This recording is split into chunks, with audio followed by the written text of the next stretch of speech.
Hi, hello, welcome to the Scottie Report, the podcast that gives you the inside scoop of life here at Agnes Scott College. I'm your host, Sydni Perry, and today we're discussing something that impacts us all, the state of our environment and the importance of sustainability, and the best practices we can learn in order to maintain it. Agnes Scott has long been a leader in environmental responsibility, from maintaining a beautiful and renowned campus arboretum to earning recognition as a best green college. Agnes Scott is committed to ensuring a more sustainable future. My guest today is Dr. Jen Kovacs, an associate professor of biology and evolutionary ecologist here at Agnes Scott, and she is our resident expert in the chair to walk us through it.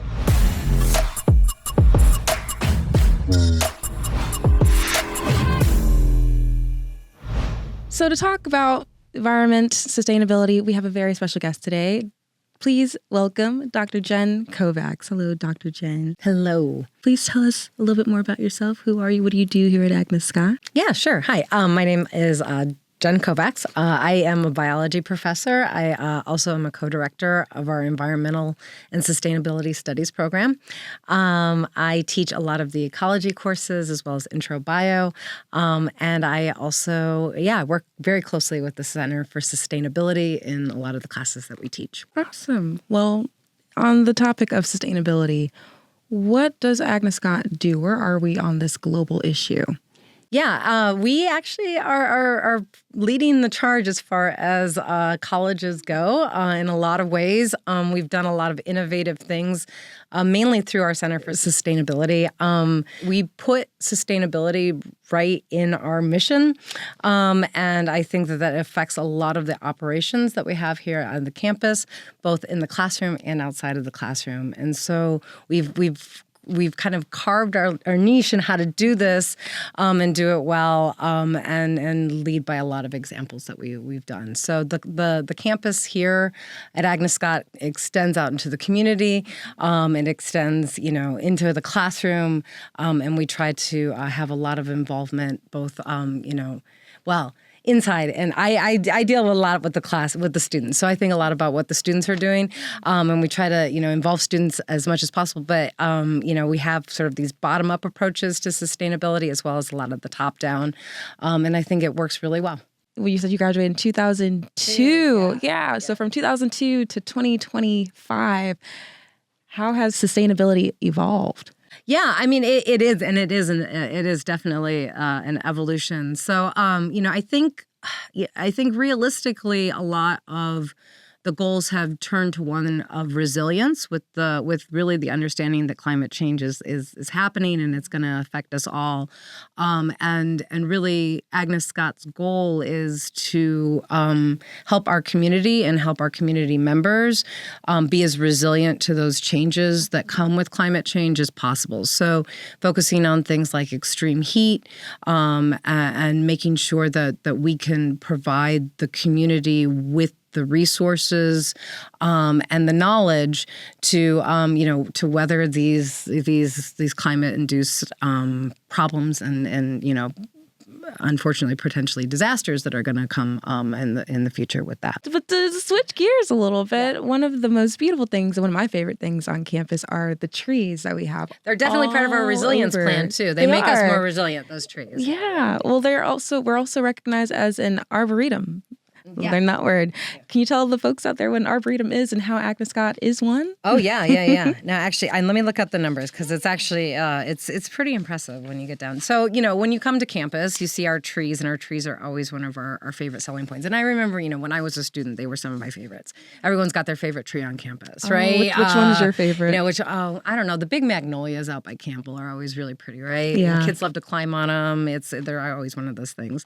So Agnes Scott's actually, 100 acres of campus. Who think of it like a little 100-acre wood from Winnie the Pooh, right? Pooh, yeah. But we've got about 2,000 trees on campus. About 2,000 wow. trees, Okay. representing 132 species. My favorite little factoid, and I share this one a lot, is that we have 31 of the 32 native oaks of Georgia here on campus. Dang. Where's the 32nd one? Well, it's a swamp oak. We just haven't been able to find anybody who sells one. But we've been looking for a really long time. We're looking for that 32nd. If you have the 32nd swamp oak, please. Agnes Scott needs it. Thank you. But we've been an accredited arboretum since 2019. So we're a level 2 accreditation, which means we do have over 100 unique species of tree here on campus, and we meet all the landscape requirements and all that stuff. But I think my favorite part is, people really do interact with the trees on campus, and we get to use them in the classrooms. So we've got a couple of permanent forest plots that here on campus that we've been monitoring the trees for a while. We tag them. We know their numbers. We know how big they get. We know when they grow. Do they have names? We haven't named them. Okay. I think some people have some nicknames. So some of my students have been working for a while. I think they've got some nicknames. Yeah. There's a couple that are kind of tricky to find, so I think they get some maybe not so nice nicknames. But we do love the trees here on campus, and they are a really special part of campus. I know that the white ash. We have the Civil War white ash that's out in the front over by the loop, and that's a lot of people's favorite trees when they come to visit campus. That is talk about resilience. That tree's seen some stuff, and we're just always really happy every year. After every storm, I kind of go check on it, make sure it's still there. But it's been doing its thing for a really long time, and we're so proud of the trees. Yeah. I think my favorite one is the one over by Inman. It's like a one that has flowers on it. I think during the spring, it's like pink flowers that I don't know, they float all over campus. It's really pretty. Oh yeah. And that big cherry out in front of the library is a lot of people's favorites. Yeah, it's in a lot of the photos. So we did the Arboretum. This was during COVID when we did the pandemic shutdown. The Arboretum committee, we took a bunch of the photos of that cherry, as it was blooming, as it was doing its burst. It's that's so cool. All its flowers. So it was really, and everybody really appreciated it. They're like, oh, I miss the trees so much. But, for so many people, we think about the campus and we think about the trees on campus. Yeah. Well, speaking of the campus and the trees, what role do green spaces like this play in promoting biodiversity on campus? Are there other effective ways of doing this? Yeah. So actually, we have a couple students right now that are interning that are working on identifying the invasive species that are on campus. So unfortunately, one of the things that we have is we have a lot of, we intentionally planted invasive species. Not all of them are intentional, but some of them are. And we've been working to remove those over the years, particularly things like English ivy. I know the wisteria is blooming right now. Everyone loves wisteria. It's so pretty. It looks like purple grapes. Yeah. It's really invasive. Talk about an enemy of our trees. It loves to kind of vine and pull down trees. So we've been working on the back plot over by the observatory for the last couple of years to remove a lot of the wisteria, a lot of the English ivy, and to really kind of bring back some of the native species in our plantings and making sure that on campus we can have as much biodiversity both in the animals and the insects, and the everything, the birds, all the things that live, as well as the plants. Absolutely. We've actually got a couple box turtles that live out over by the observatory that we see, and they've been loving the fact that we've been getting rid of the wisteria. So that gives them a lot of the native species a chance to be happy and live with us here on campus. What does carbon neutrality mean for Agnes Scott, and why is it important? You probably already, responded to that, but I'll also just ask that clean without. Yeah. Like I said, I mean, it really is like the center of a lot of the work that we do and a lot of the plans that we have, right? So like I said, we have about 13 years left to really reach that carbon neutrality goal. We've already, gotten half of the way there. But it really, when we have to make decisions about, transportation, renewable energy systems here on campus, electrification and upgrades to a lot of our systems and our existing buildings that we have, as well as kind of maintaining the systems that we have and, influencing any behavioral changes that we can have, things like reducing water or electricity usage. So all of that's really informed by that goal of, how far, what do we need to do to actually hit that goal? How far do we need to push that needle? What kinds of changes do we need to make? And we kind of always go back to that. So we try to really make all of our decisions based in data and do data-informed decision-making through the entire process, including things like building renovations and major construction projects.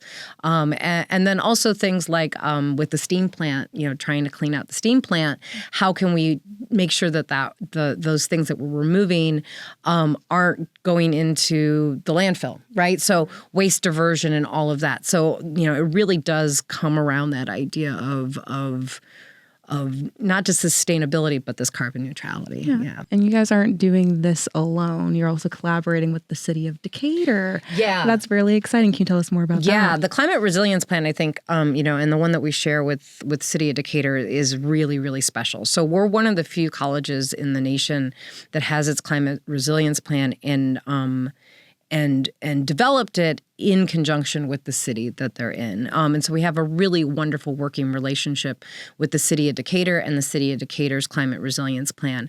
So those meetings with the task force actually take place here on campus, and students are participate in that. They come. I think it's amazing. So the community comes here to campus when the meetings are in person. Sometimes they're on Zoom. It depends. We try to switch it up. But we have all our community partners here in Decatur as well as with the city, so that all those goals that we have both for carbon neutrality and our climate resilience plan have been developed and continue to be worked on with the city and our partners here at Agnes Scott. So it really is a joint community effort. Well, yeah, I mean, all of it. I think, the entire field of resilience and when we think about climate resilience, climate action, climate justice, and sustainability has to be a community effort, right? It can't just be a top-down effort, and it can't just be a bottom-up. It has to be everybody's got their role to play. Absolutely. In achieving those goals. Yeah. And with that, would you have any advice for any other institutions who are trying to implement similar initiatives or anything like that? I think having, Kimberly Reeves, who's our director of our Office of Sustainability, is an amazing resource. And as a professor, when I talk about the classes that I teach and the things that I do, a lot of that is because we have such an amazing office, right? And the placement of that office here at Agnes Scott is really special. So it falls under the president. It's not buried in some academic affairs or some, right? So she's immediately right? Yeah. And they meet, and so the office and the work of that office really does inform every bit of the college, right? And she's talking to facilities, she's talking to the students, she's talking to the president, she's talking to everybody. And so if there is some aspect of it that touches on sustainability, Kimberly's there, and that makes all the difference in the work that we get done. I'm always, and City of Decatur. I've never worked at an institution that was as tightly coordinated with the city as we are here at Agnes Scott, and that means that the efforts that we take here on campus get magnified because they're out in the city, and they're always done in conjunction. We get to meet with the naturalist here in Decatur and talk about how to improve biodiversity here on campus and just off campus, right? Yeah. It's not just an isolated thing. We're totally integrated in the community and everything that we do. Wow. Well, thank you, Dr. Jen. This was enlightening, and I hope you all learned a little bit more about sustainability today. I know I did. We're so thankful to have you on the show today. Thank you so much for having me. This was a lot of fun. Thank you. Of course. Thank you. Next time on the Scottie Report, we're taking a journey, literally, from the first moment a student hears about Agnes Scott all the way to the final moments before graduation. Please subscribe, follow Agnes Scott on Instagram to find out more about what's going on campus.